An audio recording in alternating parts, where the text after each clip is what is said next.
This is Chapter 12 of the American Government class, talking about interest groups, very integral part of our democratic representative society. Let's talk about, first of all, what the basic definitions are. Interest groups are what we call the organized benefit seekers in our society. There's power to being organized, as we've talked about a little bit before.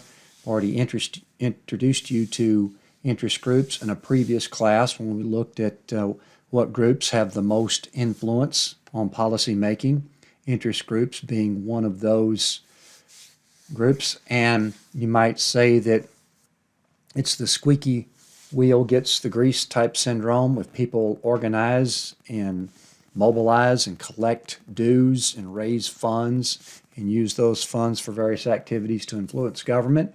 Well, they're the ones that are going to get the most attention. This is what we call the system of pluralism in America.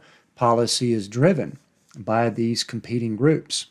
And these interest groups are what we might call the workhorses of political advocacy, because they're the ones that are getting the most attention, or they're working the hardest to get the attention of government to try to get benefits for my group. So anyone in America has the right to join an interest group, and then therefore you would pool your resources and increase your power to potentially influence government to pass policy that is going to help you and your group. This is also part of what we call the iron triangle of policymaking. Now, it's considerably more complicated than this, but the three main prongs of policymaking are the congressional committees and the party influence that we've talked about quite a bit before when we looked at Congress, the executive agencies that are part of this policymaking function, particularly with the rules and the regulations, and then the interest groups and their lobbyists, which are involved in all phases of the process in order to try to get the policies that they want passed that are going to benefit their groups. That's why they're called pressure groups as well. Let's look at the three basic types of interest groups. And by far the most predominant and most powerful type of interest group are what we'll call the economic groups. These include the corporations, the businesses, the financial organizations, the unions, the professional associations. So a corporation such as Microsoft or Amazon or Google, they are their own interest groups because they are so profitable and so powerful that they can use those profits in order to lobby or to use that for campaign contributions in order to try to get the attention of government, or to work with government to try to get policies that are going to help them, give them advantages that will accumulate so that they can increase their revenue, maximize their profit. Financial organizations such as banks, unions a little bit to a lesser extent because they are representing the workers. Professional associations, there's a professional association that represents almost every profession out there in the United States. We'll look at a few examples here in a little bit. The economic interest groups have ample resources because they are collecting revenues with whatever product or service that they are selling. They are making a profit, and their concerns are with increasing that revenue and maximizing that profit. Or if you have shares, then you want to maximize your shareholder value as well. So those are fairly narrow concerns, and they've got lots of resources to try to focus on those. And they by far dominate the interest group system because they can, for the most part. And that's also a lot of ammunition for political cartoonists to look at, as far as this disparity between this influence of the normal average working person or consumer, as opposed to the advantages that the corporations have, for example, in their access to government. Looking at several examples of professional associations here. As you can see, this is just a small smattering of thousands of examples out there. Many of these I'm sure you've probably heard of: National Association of Realtors, American Medical Association, National Auto Dealers Association, American Council of Engineering Companies. So if there's a profession out there that's got people working for it that need to make a living, and with companies that are trying to make a profit, then there is a professional association or a trade group, sometimes is what they're called, trade associations, and their sole focus is to help that particular industry, whether it's the realtors or whether it's bankers or whether it's teachers. Their job is to represent that profession as a whole and try to make sure that they are recognized by the government and get benefits from the government in order to improve their situations. Second type of interest group is what we call institutional groups. And these are the governments and nonprofits that are actively defending political strategic interests. They are not necessarily profit-seeking groups, otherwise they would be economic groups. So what they are looking for, if they are a government agency or a state and local government, they are looking to get bigger budgets. They are looking for research grants from the government. They are looking for aid packages from the government. So these are bureaucratic agencies. We'll talk about an example here in a minute where the Navy has its own, what you might call its legislative representative group that lobbies Congress in order to make sure that the Navy continues to get funding to do what it needs to do. The universities are the examples of institutional groups that kind of kick-started the modern era of lobbying, to where Harvard and Yale, for example, had been fairly effective at getting some influence on government in order to get some grants, in order to get some perhaps some research hospitals built that would add prestige. This was back in the 60s and the 70s, and it turned out to be such a profitable an endeavor. What I mean by that is that only cost them, compared to what they were going to get in return, it didn't cost them a whole lot to try to hire somebody, in this case a lobbyist, to work with government to try to get that aid package inserted into a big bill. And the benefits that those universities got from the amount that they invested into it was tremendous return on that. So it sounded like this is a good idea. Cities are always looking for help from state and federal governments. New York City lobbies quite heavily in state and federal government to get aid to conduct its business. Even foreign countries looking in to the United States government to help them with aid packages. There's lots of institutional groups out there that are looking to federal government to benefit them. International organizations, NGOs, non-governmental organizations, whether it's Human Rights Watch, Greenpeace, Doctors Without Borders. There's lots of NGOs out there that rely on voluntary contributions as well as funding from grants, research grants, things like that. So those are the institutional groups, not quite as influential as economic groups. Promotional groups, third type. These are the type of interest groups that you've probably heard of and recognize as what we would consider interest groups that get a lot of attention. And these are the groups where people like you and me, for the most part, regardless of what company you work for, if you've got your own interests as far as how to make the world a better place, you can get with other people and organize around some idea or issue or point of view. And then once you organize, then you have more power with that organization, where you can get more members and collect dues and use those resources to influence government. So there's lots of These types of interest groups, where they recognize ethnic groups or religious groups, foreign policy groups, environmental groups, recreational groups. There's just so many different causes and interests out there that people are joined together for.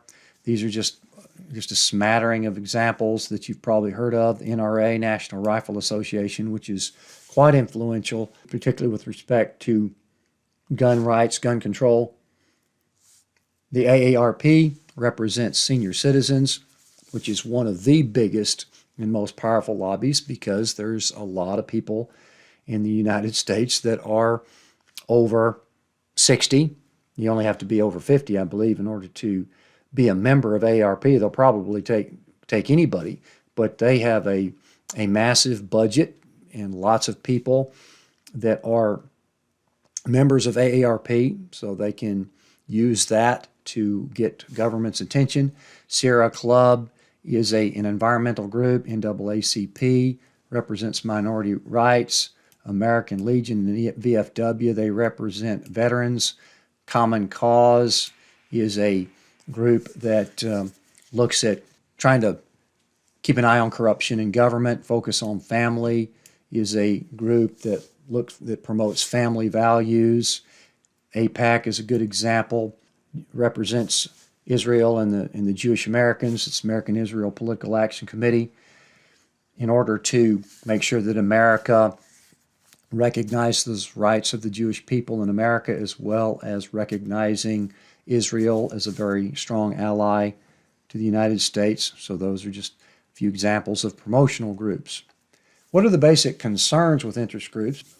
Groups that can do these things, and there's a lot of negative connotations with what interest groups do. But bottom line is that you and I could join any interest group, and we would use that to help us get some advantages for our particular profession or our particular interests. The problems, however, is that not all interests are equally well organized, and we've already talked about how the economic groups dominate the interest group system because they can, and it's the producer interests that overwhelm the consumer interests. The producers, we're talking about the businesses, the corporations, those professional and trade associations. They make up a large majority of all interest groups, as well as a vast majority of the spending, particularly with campaign contributions and lobbying.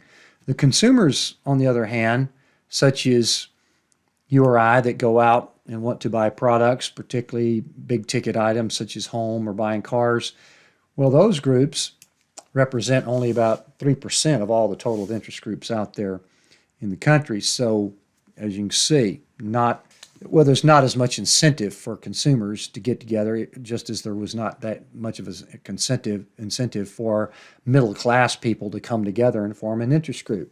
This is what we call the theory of collective action, is why these smaller, more focused interests, such as economic interests, are more logical to come together, whereas big, huge groups like consumers and the middle class, there's much less incentive to create a group, and you'd have a lot more free riders with that type of group as well.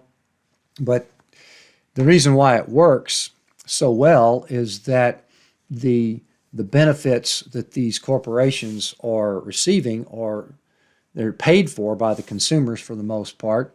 Households, for example, pay about $40 more per year on average for sugar as a result of quotas and import restrictions. And the reason why that works fairly well is that most people, such as myself, don't even realize that we could be paying $40 more per year on sugar. I don't even look at the price. I just go to that aisle and I go to that shelf and I just throw that sugar that I always buy into my cart, regardless of how much it costs.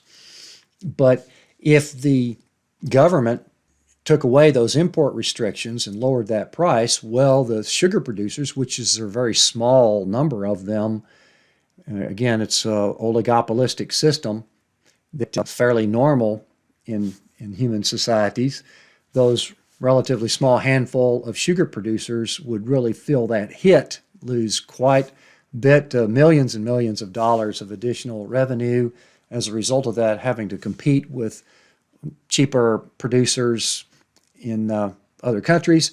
So they literally would be screaming bloody murder, and that's why it's in their interest to use these additional profits that they're making to invest into lobbying the government to keep up those import restrictions, those quotas, in order to better enable them to compete with the foreign producers. And at the same time, the consumers are the ones that are generally paying for that, not even really realizing that they're paying for it. So that's one reason why it is fairly effective for them to do that. Some groups, whether it's economic or proportional or promotional groups, have a disproportionate voice. We know that business groups, because they have more money and more power of organization, particularly if you are a big corporation and you form a political action committee, and then you can require your employees to take a few dollars out of their monthly or their weekly paycheck and put it in the political action committee, well, then you've got a guaranteed source of revenue for your political contributions. And the corporate political influence has been gaining power over the past few years because it's kind of a cumulative advantage.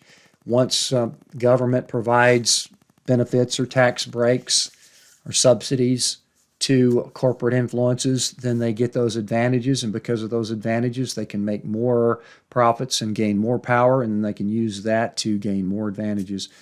Some promotional groups in particular can distort public opinion with a much louder voice, even though they may only be representing a fairly small minority of the population. We see that example particularly in maybe some fundamentalist religious groups, the gun rights groups, where you see a vast majority of Americans that are okay with passing gun control measures such as waiting periods and background checks, but yet those very rarely get passed, particularly not on the federal level because of the pressure that the gun rights groups can exert on that. Cultural associations, even though they may represent a fairly small minority population, but they have a louder voice in order to speak out against discrimination, things like that.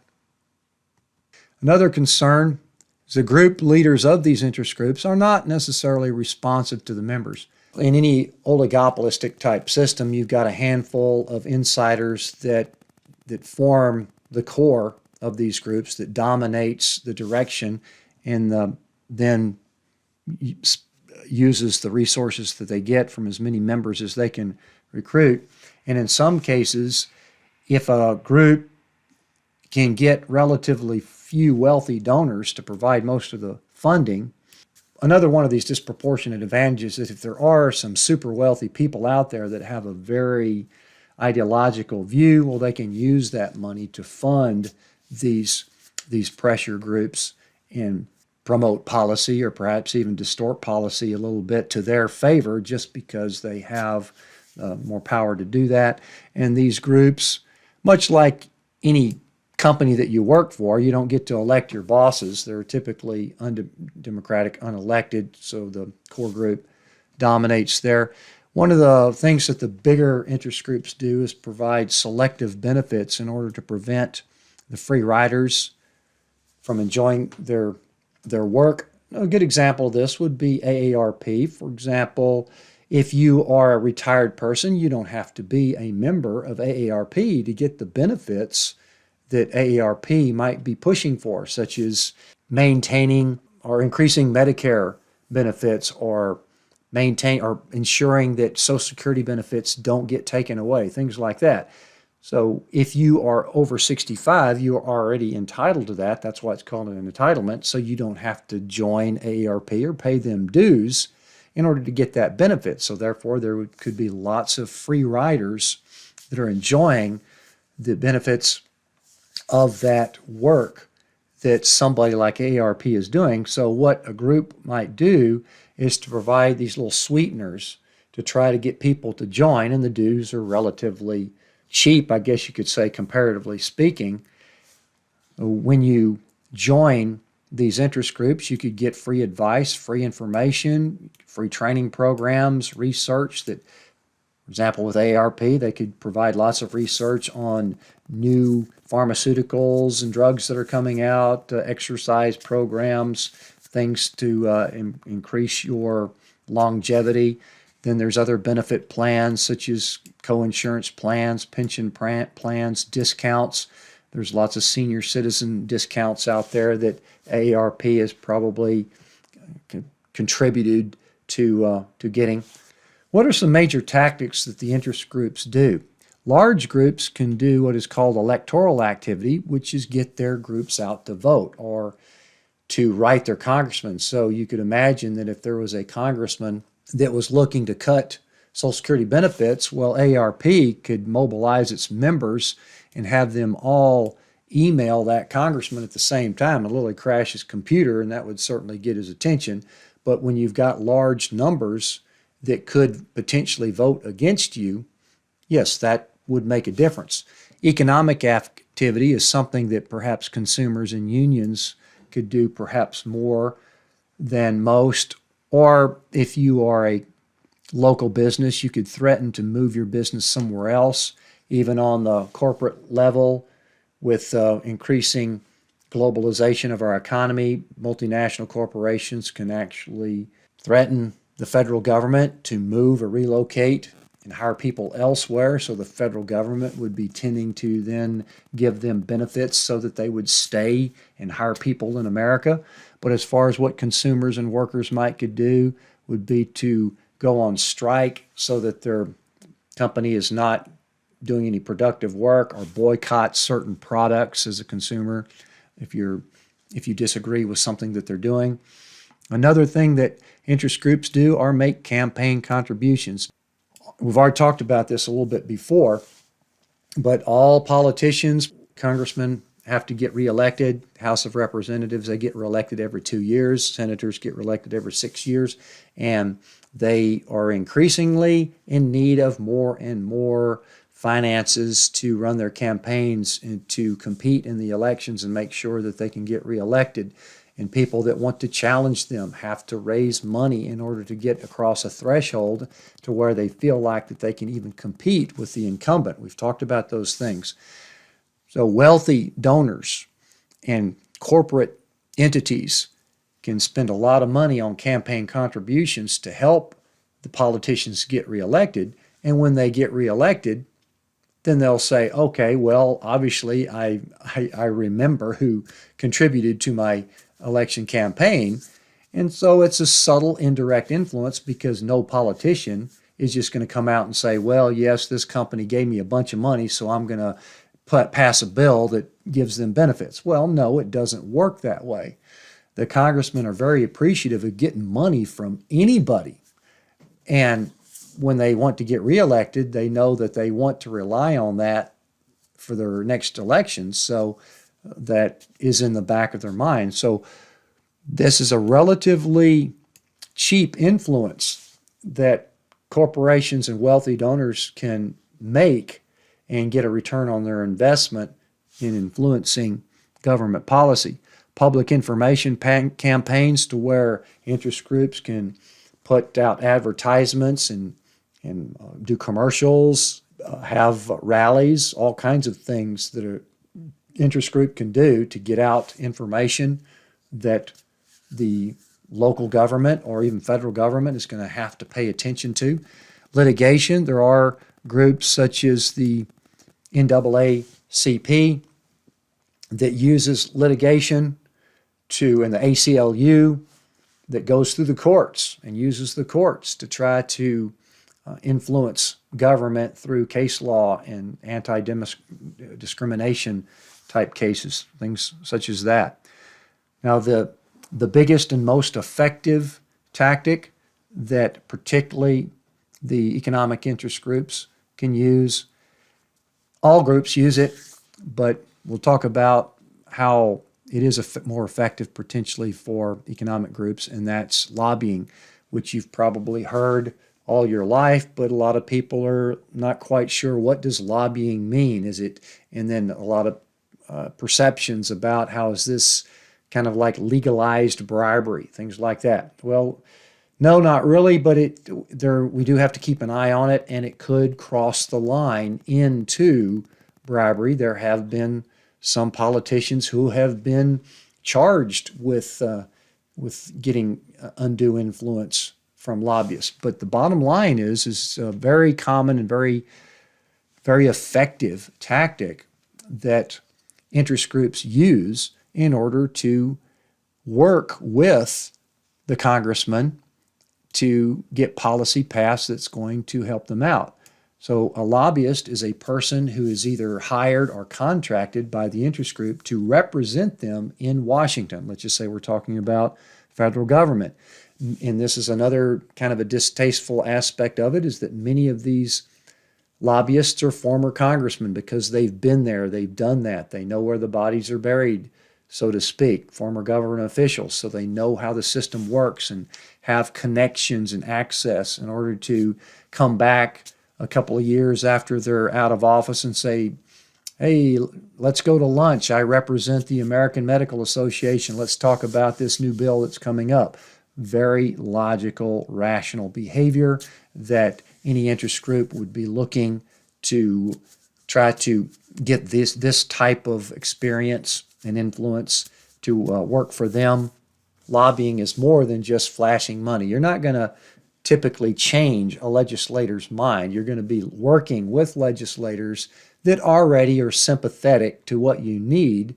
So you are going to provide whatever services they need, whatever input, information, help that would help them craft that policy. And in many cases, because the industry group has got more experience and more inside knowledge about how this may work, well, they can literally kind of provide rough drafts of the policy and then provide that to the congressman for them to sort out amongst themselves. So that's why it's a very powerful influence. The lobbyist is the congressman's ally on any particular proposal that interest group is interested in. There's lots of reasons to lobby: to protect the company against changes in government policy that could be harmful to that company or to that industry, and to compete with other companies and with other countries perhaps, because that's what protection is about, is where your government is trying to help domestic industries in their competition with foreign countries and foreign industries. So seeking favorable changes in government in order to compete and maximize your profit, and of course to maintain ongoing relationships and keeping that connection there as to whenever that influence is needed, whenever that input is needed from either direction. Got those connections, got those relationships intact. Again, lots of political cartoons that would poke fun at this system that has been a long time evolving. It's an integral part of our system, good, bad, right, or wrong. It doesn't have really much to do with it. It's just how it works in the realm of rational behavior in our capitalist democratic system. And no congressman is going to stand up there and say, yeah, these people gave me money, so I am going to pass policy that is going to help them. No, nobody's going to say that, but it does have a influence, a subtle, indirect influence that you can actually measure. It does work.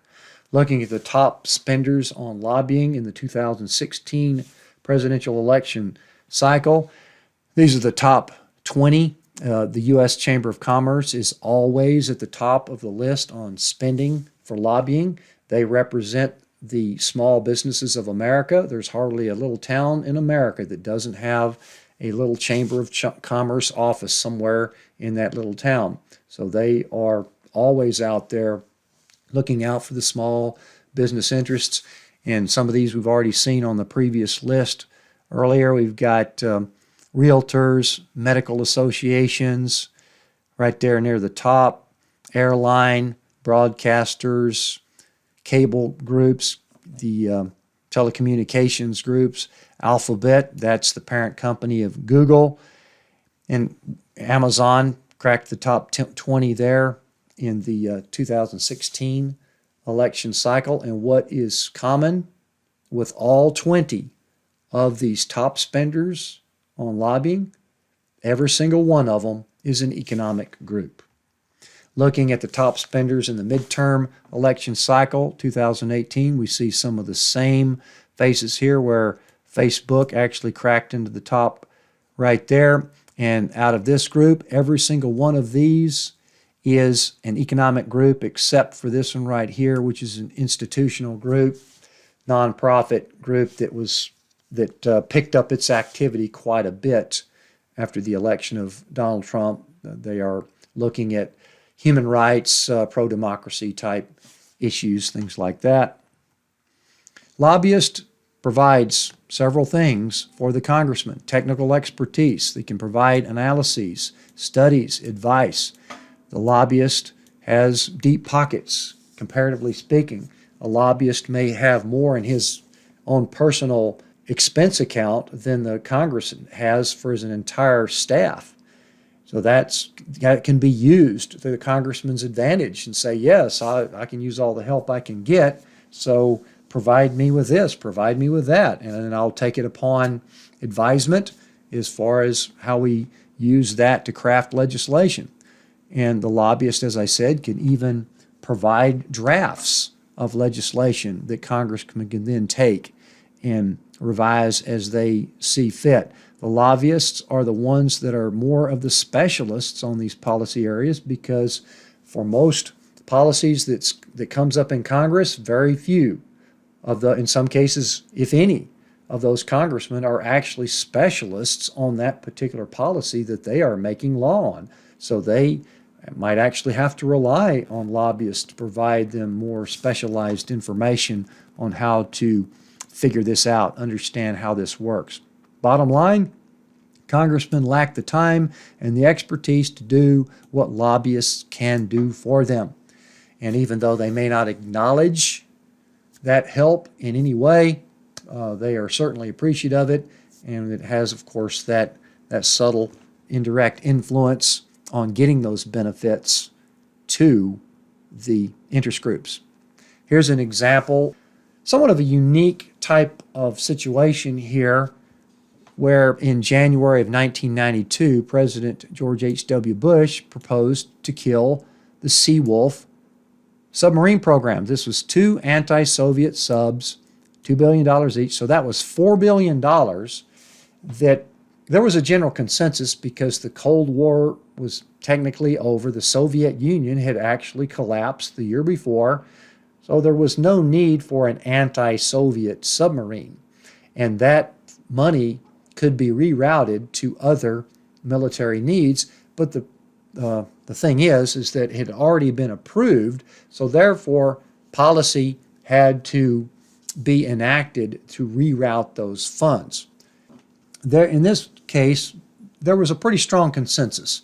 Democrats had been pushing back against the Reagan and Bush eras for the previous 12 years on Cold War spending.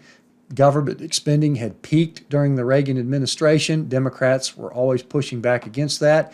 And now we found both parties on the same page for the most part, because Republicans were in agreement that we didn't really need to spend this on anti-Soviet purposes, and the president was proposing this, so the Republican Party members were going to fall in line behind the president, so it didn't seem to be that big of a deal. However, things started to happen fairly quickly. Now look, let's focus on the Senate, because this is where the most activity was working that we can look at.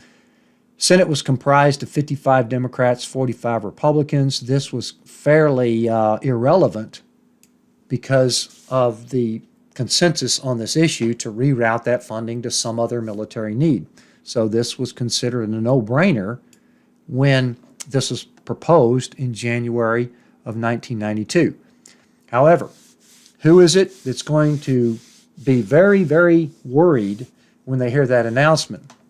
Well, the first group that would be worried would, of course, be the manufacturer of those submarines, and that's where we'll start to see things happening behind the scenes fairly quickly.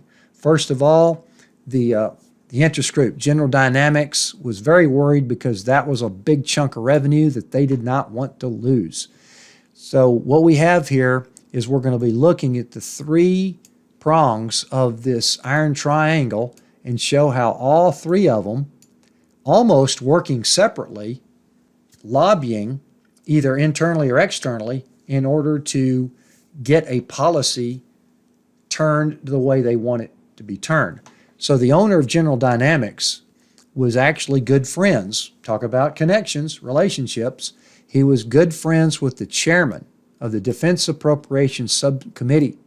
And the chairman, of course, said, well, I obviously can't do anything directly for you, but I can recommend you to a lobbying group. And that was this particular group right there. And the General Dynamics paid, I think it was about $100,000 per month to this group, Cassidy and Associates, to start doing the legwork that was needed to recruit people to get the word out, to go door to door to congressmen, to do studies. They actually did a study that showed how many states had people that were working, whether it was through subcontractors or technological suppliers, whatever. They literally went and found almost all 50 states had certain amounts of companies that were contributing to this huge submarine project. So therefore, they could go to all these senators and say, hey, wait a minute, you've got constituents that are going to be affected. They also started media campaigns and what you would call the training programs for testifying. They also created their own submarine construction council. They actually created another interest group in order to raise funds, in order to try to promote the construction of these submarines. Now, on the congressman's side, almost immediately, there was two states that were going to be affected by the killing of this bill, and that was Connecticut and Rhode Island, because those are the states where those two submarines, $4 billion worth of work was going to be done. So the senators from those two states, particularly Dodd and Joseph Lieberman, they got working immediately because they felt like this could be very serious hit to their constituents. So they started recruiting allies in the Senate. They kind of broke protocol and started going and knocking door to door and trying to get support to keep this issue going. They organized hearings. They had reports made in order to talk about the value of these submarines, how they could still be needed. They did this log rolling, this deal making, where they went and said, if you support me on this particular bill, I will support you down the road on this bill that you've got in your state. And then the agency, this is the Naval Office of Legislative Affairs, they were also interested in keeping this program intact because those funds could be actually directed out of the Navy. So the Navy was very interested in maintaining this project. And so NOLA actually recruited a former admiral who really had no dog in that hunt, who testified before Congress and gave a very strong testimony on the value of these submarines and the need to go ahead and make them and have them perhaps even retrofitted to modern needs, but still be on the ready, because we no guarantee that this Cold War is completely over. Whatever the argument took. So you had all of these groups working, not necessarily coordinated, because General Dynamics had its own interest in keeping the project going. The senators from those two states had their own self-interests in mind to try to keep that project going, and the Naval Office there had its own self-interest in trying to keep that project going, but they were all working, and synergistically, it actually made a difference, because even though this was considered originally a no-brainer that this would certainly get passed, well, look what happened by the vote in May. So this is only less than 5 months later. We see that particularly the Democrats organized, which is ironic because they had been opposed to Cold War spending for several years prior to that, but because of the lobbying efforts of General Dynamics, the Naval Office, as well as the Democrat senators there in those states, and one of them was a Republican senator. But as you can see, they turned the vote around, and the Senate actually voted to save the Seawolf. So this is a classic example of how this lobbying works to craft policy into what is going to benefit your particular group. And we're looking at three different groups there: an institutional group, as well as a promotion, as well as an economic group, as well as the internal workings of the senators themselves. So there's lots of examples out there. In 2007, the House Ways and Means proposed to raise taxes on hedge fund managers from 15 to 35%. That had been a fairly popular measure to tax that comparatively huge wealth. But the lobbying by the finance industry doubled in the year that legislation was being formed, and the lobbying assisted in blocking that plan to raise those taxes on that particular group. In 2008, the National Association of Home Builders used some leverage here, had $825,000 on hand, and they stopped giving donations in order to get Congress's attention. Within weeks, the House Banking Committee then added tax credit to first-time homebuyers. And what's really ironic about this is that this is on the cusp of the housing crisis, the mortgage debt bubble that a lot of economists were already predicting. And here, Congress was contributing to that by getting more people into buying homes that perhaps could not afford it, because that's kind of what triggered the recession. So this was stimulating home buying just as the subprime mortgage bubble was about to burst. So that is an interesting example of how lobbying can cause Congress to do something in spite of what experts are saying what they perhaps shouldn't be doing. More examples. The American Pizza Community, that's another economic interest group that represents the pizza industry, gave $1.5 million to Republicans. That was vast majority of the total, to fight mandatory menu labeling laws, particularly in schools. And what we see is that pizza, as long as it has tomato paste on it, still remains classified by the USDA as a vegetable. In addition, large food companies spent $5.5 million in 2011 against new nutrition guidelines in school cafeterias. The U.S., this is one that just came out not too long ago. The U.S. meat industry lobbyists convinced 12 state legislatures just last year to ban products from using words like burger and meat if they don't come from animals. So this is the meat industry is kind of fighting back against this increasing interest in the Beyond Meat type products. Now, it doesn't always work. The American Beverage Association spent $38 million during the 2017 fall elections to fight several local ballot proposals to tax soft drinks. Those are some of the cities where those were being held, but they lost all of those. Lobbying doesn't always work. The revolving door, we already talked about that, of the influence industry, is something that people find a little bit distasteful.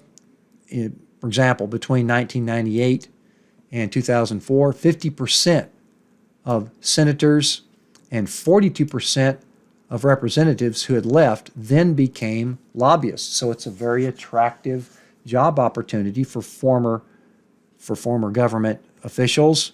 In 2008, 310 former Bush appointees then became lobbyists when they left government. So that's fairly rational behavior that industries would hire former government officials to lobby on their behalf, and because of the connections and the experience they already have.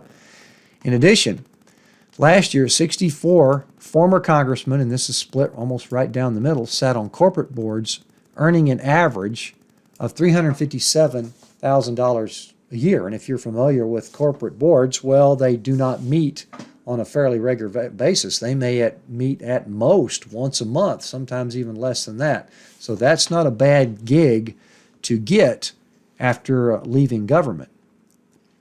There's more money that's deemed more and more necessary to win elections. We talked about that. We looked at some of those committees. We talked about the super PACs. We're seeing that more and more money is being spent with each election, particularly each major four-year election cycle, in order for people to get elected. And it is a very disproportionate spending here. About 0.5% of the U.S. adult population contributed about 71% of all campaign contributions in that last election cycle. So that shows you how the wealthier citizens are providing the overwhelming bulk of these campaign contributions and seeing more benefits as a result of that. And going back to 1998, we see a significant increase in every election cycle, and in 2020, more than this. And you could perhaps ask yourself, despite the fact that we're spending more and more money to elect our politicians, are we getting better politicians for that money? That's a good question to ask. This influence industry has some rational reasons as to why it has grown as it has. As government gets bigger, government takes on more responsibility. Human beings need and want more from government. So therefore, there's more and more of a need for a facilitator to navigate that government, to help you access that government, to get things from government, created by ordinary people responding logically to powerful incentives. And even the lobbying industry itself is aware of their negative connotation. The American League of Lobbyists, which is the professional association for lobbyists, they recently changed their name to the Association of Government Relations Professionals in order to hopefully improve their image a little bit. So therefore, the lobbyists for lobbyists then has changed their name to Government Relations Professionals for Government Relations Professionals. So that concludes the video lecture for interest groups. Stay tuned for discussion forum.